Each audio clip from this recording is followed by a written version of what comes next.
next one then. And so also what we've mentioned in Ramadan, we generally fasting, praying and giving charity. And then we have the Prophet who fasts Ramadan believing in Allah's promise and sincerely, all his past and future sins will be forgiven. And whoever performs a prayer on the night of power, believing in God's promise and sincerity, he will have his past and future sins forgiven. And so this brings up the issue of Laylatul Qadr. So Laylatul Qadr always fascinated me because we were speaking about 15th of Sha'ban, weren't we? And that basically things that your decree is brought down to the angels and so forth. And then you say, well, hang on a minute, that's Laylatul Qadr. And so scholars were very dismissive generally of the 15th of Sha'ban in terms of that happening in 15th of Sha'ban. It says you're mixing the two up. This is Laylatul Qadr. It's not got anything to do with 15th of Sha'ban. But other scholars sort of try to conjoin between the two opinions. So what's happening on the 15th of Sha'ban, the tasks are being passed to the angels, and on the in Laylatul Qadr they start enacting them. And so between the 15th of Sha'ban to Laylatul Qadr, there's this basically opportunity for things to change, because things are being passed down. The angel assumes this is the task he's going to carry out, take someone's life, or bring the ruh of the person in the womb, and then all of a sudden, because of a dua you made, because of extra acts of worship, that's changed. So it's not that it's changed in Allah's knowledge; it's changed with the angels. So the angels is to teach. It's a lesson to say Allah knows best. Even the angels sometimes are outfoxed. Okay, so they're going to carry out a task. Allah, you commanded me to take his life. No, but because he did such and such, I'm not going to take his life. I'm going to delay it and so forth because of a dua. Now, it's not that it's changed in Allah's knowledge, it's just in the angel's knowledge. And that makes sense, a lot more sense to conjoin between these things.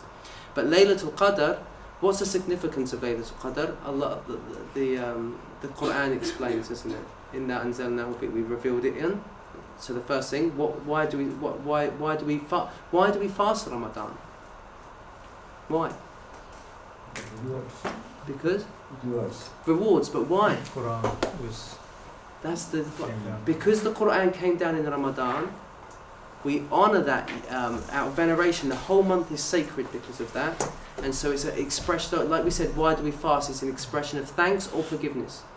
Forgiveness. So primarily we're saying thank you Allah for this gift of the Quran, and hence why we engage with the Quran more in the month of Ramadan. That's the first thing. But my question that confused me was with Ramadan.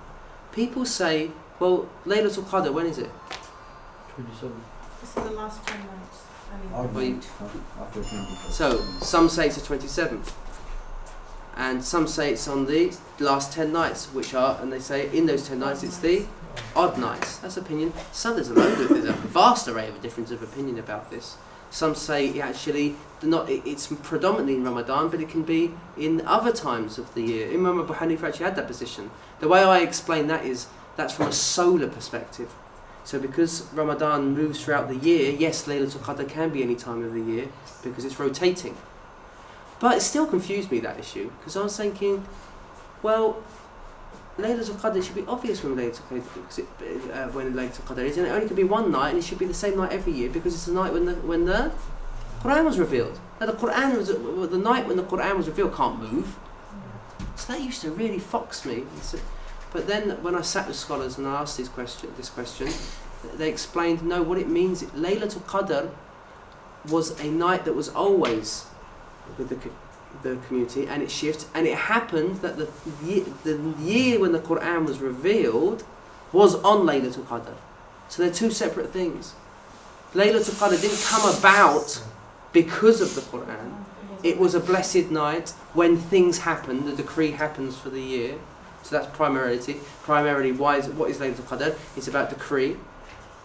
Okay, it's the angels come down, so forth. Forgiveness, so forth.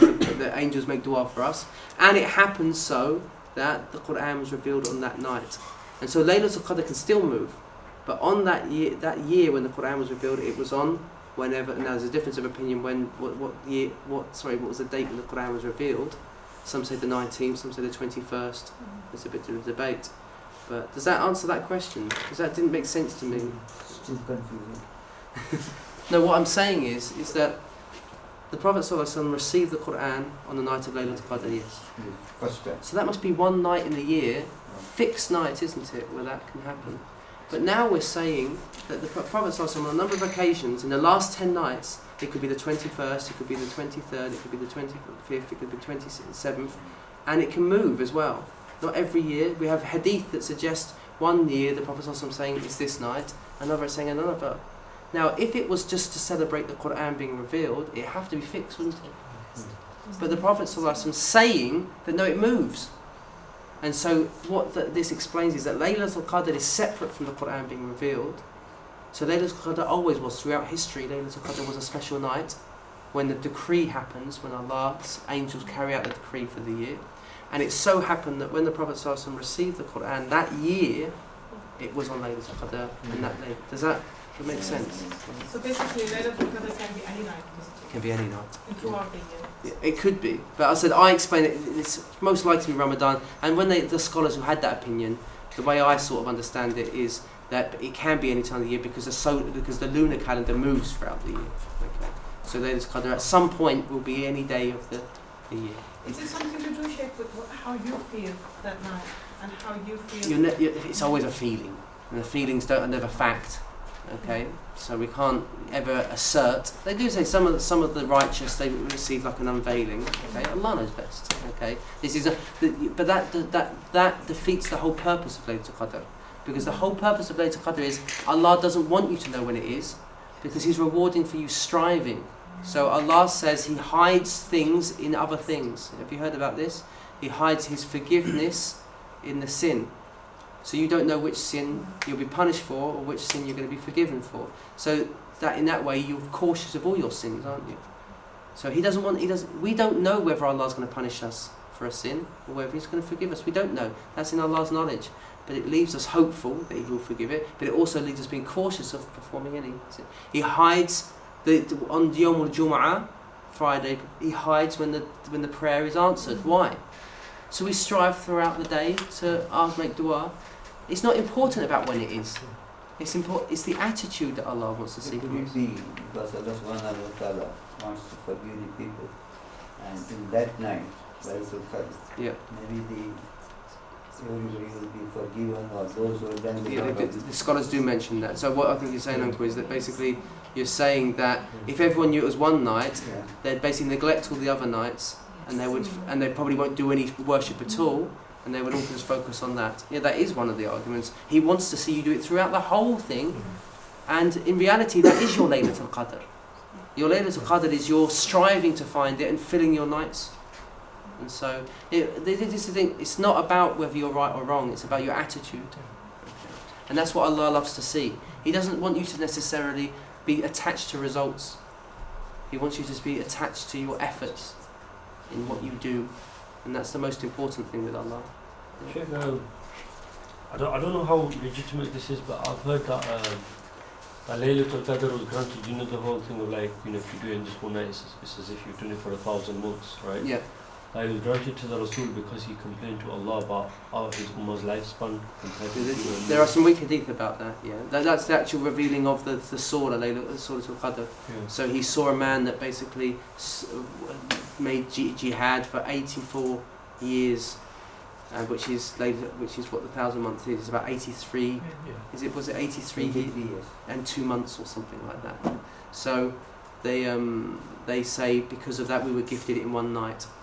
Okay, and the whole focus of all of this is that do not depend on your acts. Rather, but the irony is this: people here don't depend on your acts means I won't do acts. No, it's the exact opposite should be. You don't know which act's going to be accepted, so you strive even more. And so, but don't depend on them. Depend on Allah's favour, and that attitude is what Allah's going to reward you for. It's like, I love that. I don't know if it's a authentic hadith, but it says that when Dawood alayhi salam says, "Oh God, how can I thank you when my thank requires that the fact that you inspired me to thank you requires me to thank you." So, do you see the point? He's saying, I'm thanking you, but reality I should be thanking you because you inspired me to thank you. How can I thank you? Because it's all from you anyway. And then Allah inspired him. Now you've thanked me. So it's the attitude. You see, the way you go, I've got no trick left in the book. Allah, you're amazing, you know, and I'm not, you know, really it's all dependent on you. That's what Allah wants to see, that's the reality. That person that's striving through Ramadan thinking, I've done 5 khatams and I've done this, what you done, well, you just stress yourself out for nothing then. The reality is, if that's your attitude behind all the worship. So it's more about you're doing it out of thanks and you're thinking, Allah, just accept it from me. It's not, you know.